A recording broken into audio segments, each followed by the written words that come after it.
सफलता खुशी की चाबी नहीं है, बल्कि खुशी ही सफलता की असली चाबी है।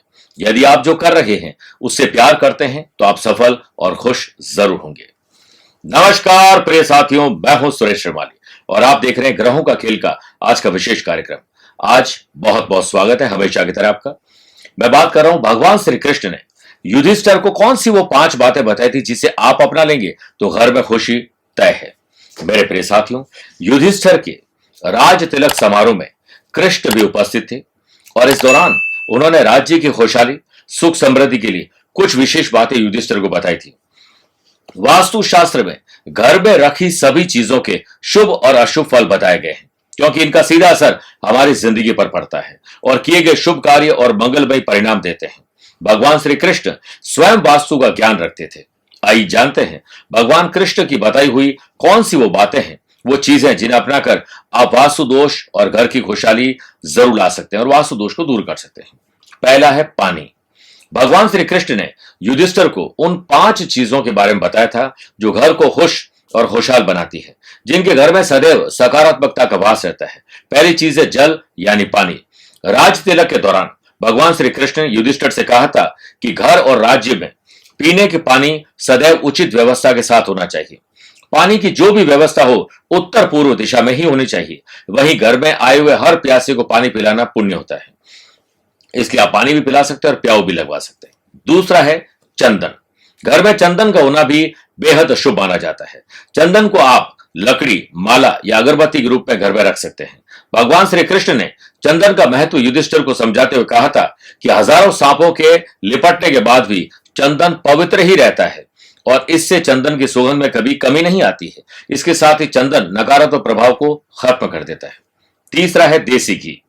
भगवान श्री कृष्ण ने कहा था कि घर में गाय का देसी घी रखने से पवित्रता और संपन्नता आती है। इसके अलावा ऐसा भी माना जाता है कि जहां पर घी का दीपक प्रज्वलित होता है वह भगवान स्वयं उस स्थान पर उपस्थित रहते हैं और वहां पर मांगी गई मनोकामना शीघ्र पूर्ण होती है।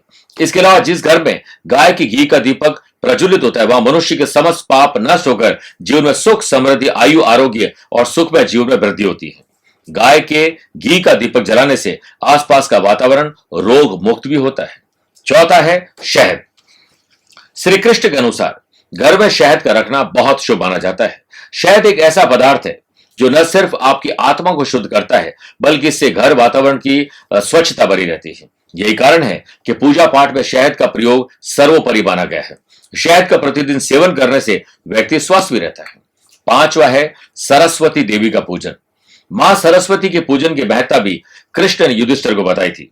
उन्होंने कहा था कि जिस तरह मां सरस्वती कीचड़ से निकलकर कमल पर विराजमान होती है, इसी तरह मां सरस्वती का पूजन भी व्यक्ति को गरीबी से दूर करता है, क्योंकि उससे उसकी वाणी शुद्ध होती है और जब वाणी शुद्ध होगी, आप सबसे अच्छे व्यवहार रखेंगे तो लक्ष्मी अपने आप आएगी। और यही कारण है कि घर में मां सरस्वती की तस्वीर या पारद की मूर्ति जरूर रखनी चाहिए। प्रिय साथियों, इन बातों को अपनाइए। सनातन धर्म संस्कृति की ये बातें हैं जो आपके जीवन को खुशहाल बना सकती हैं। आज के लिए इतना ही। स्वस्थ रहिए, मस्त रहिए और व्यस्त रहिए। प्यार भरा नमस्कार और बहुत बहुत आशीर्वाद।